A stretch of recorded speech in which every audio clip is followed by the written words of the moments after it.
Hi, this is Junaid. I'm one of the neurocritical care and epilepsy specialists. And today we're going to talk about my favorite topic, which is why neurology is so important. It's a little self-serving given that I'm a neurologist, but we all have to understand that we all have to age gracefully. And this is the key issue, aging population. If you look at it, the data, we have significantly improved our lifespan. In the last century, our average lifespan was 30 years. Now we live up to be 83 years on an average, longer and potentially even longer given the breakthroughs of technology we are looking at. According to the United Nations, we are looking at 2.1 billion people by 2050 who are above the age of 60. And that's significant. That's 1 in 4 that is going to be above the age of 60.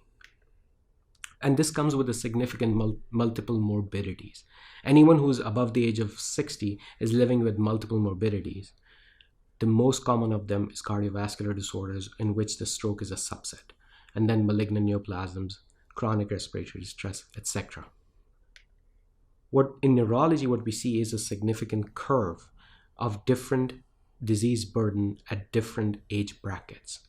When you are a child or an infant, we're looking at encephalitis and meningitis. As you grow older, the key issues become migraine, multiple sclerosis, headaches. And as we grow even older, stroke and Alzheimer's take over. And that makes people live with significant disability. That is huge. We need to take care of our aging population, especially the neurological disorder, because it's debilitating, it's disabling, and in some instances, people are unable to live with dignity. So we definitely need more neurologists. Unfortunately, we're going to have significant lack of neurologists as compared to what we need. As a matter of fact, by 2025, we're going to have 19% shortfall. That's literally 4 years from now. 19% of shortfall in having neurologists. And that's only going to increase. And this is not the whole story. The bigger issue is that if you see the red area, that's all rural areas. And the areas in which we need the most amount of care is going to lack the care. I mean, there's going to be a lack everywhere except for a very small corridor in the northeastern region. But other than that, you're going to see significant lack of neurologists, and there will be a significant mismatch between demand and supply. So if rural areas are the most affected and there's going to be significant lack of neurologists in those areas, how do we provide neurological care in those affected areas? There's only one solution, and that is TeleNeurology. You virtually care for these patients, and the neurologist is beamed in there so that they can help those patients appropriately. The lack of neurologists signifies the importance of virtual care. We need to augment the presence of neurologists and expand on them. We need to make them virtual so they don't have to travel. Even me as a person living in Dallas, Texas, if I'm hopping from one hospital to another, that takes away my driving time. That takes away my parking time. It's ridiculous that we are still trying to fight this idea that in-person care is better than virtual care. It is same. And I'm not saying that it's every time you have to do it, but at least initial evaluations, at least times where a neurologist can see the patient and advise if they really need to travel. Because again, as I said, these are disabled patients, debilitated patients.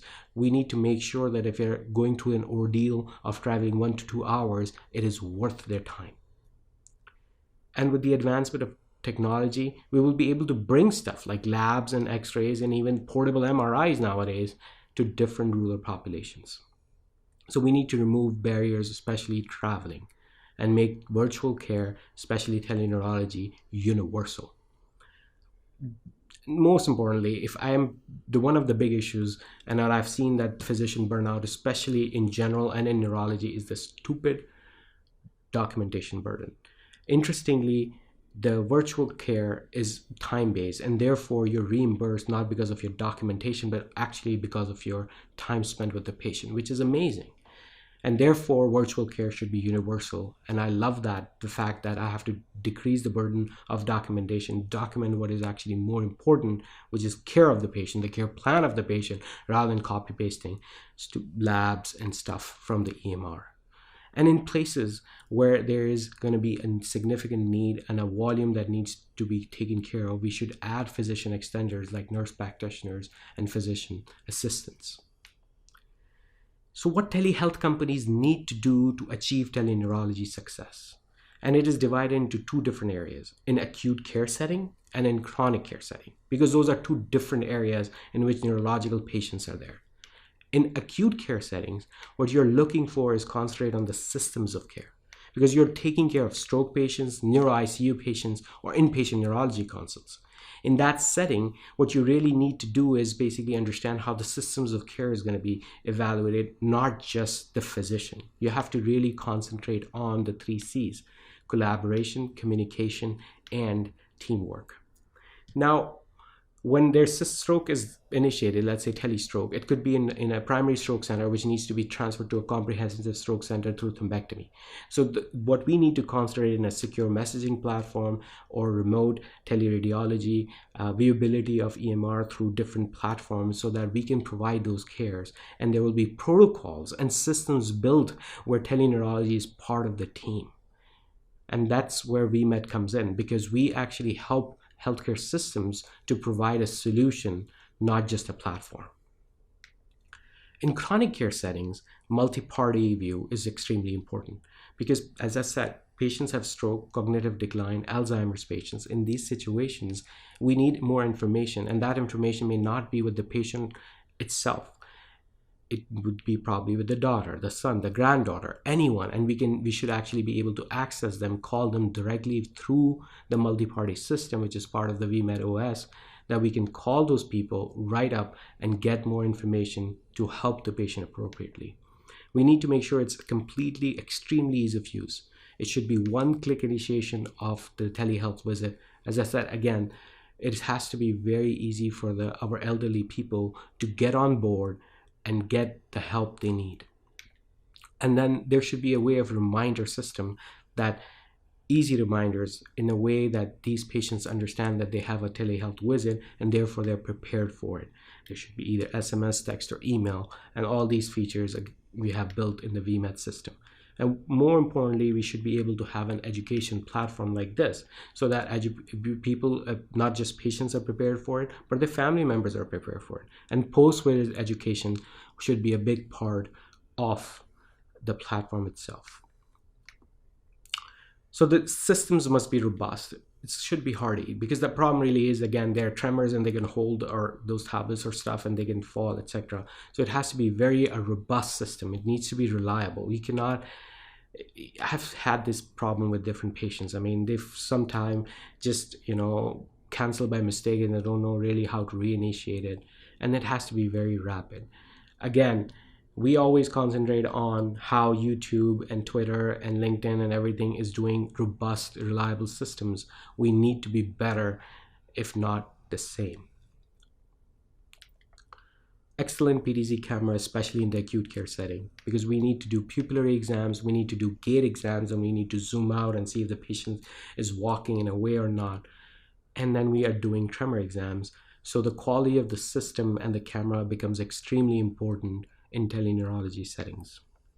And then the UI should be better for the patient, it should be good for the physicians as well. It should be an excellent UI system.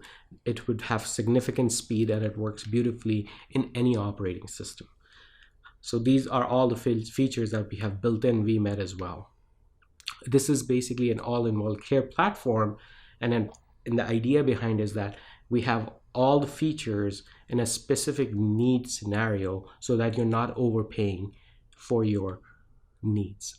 So what we have as services is considered as platform, which includes inpatient, outpatient, and remote patient monitoring. Solution building, as I just suggested, that systems of care approach for ICUs, stroke care, etc. And then physician services as well. If you need a teleneurologist, telepsychiatrist, teleneurosurgeon, telehospitalist, or tele-ICU physician. I'm very grateful to be part of this excellent team at VeeMed. Glad you made it to the end.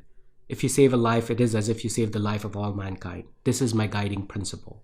Please do your part, like, comment, share, and make sure you subscribe to my newsletter and my YouTube channel for future updates. If you want to connect with me, Twitter and LinkedIn is the best place. Feel free to send me a message. Thank you so much.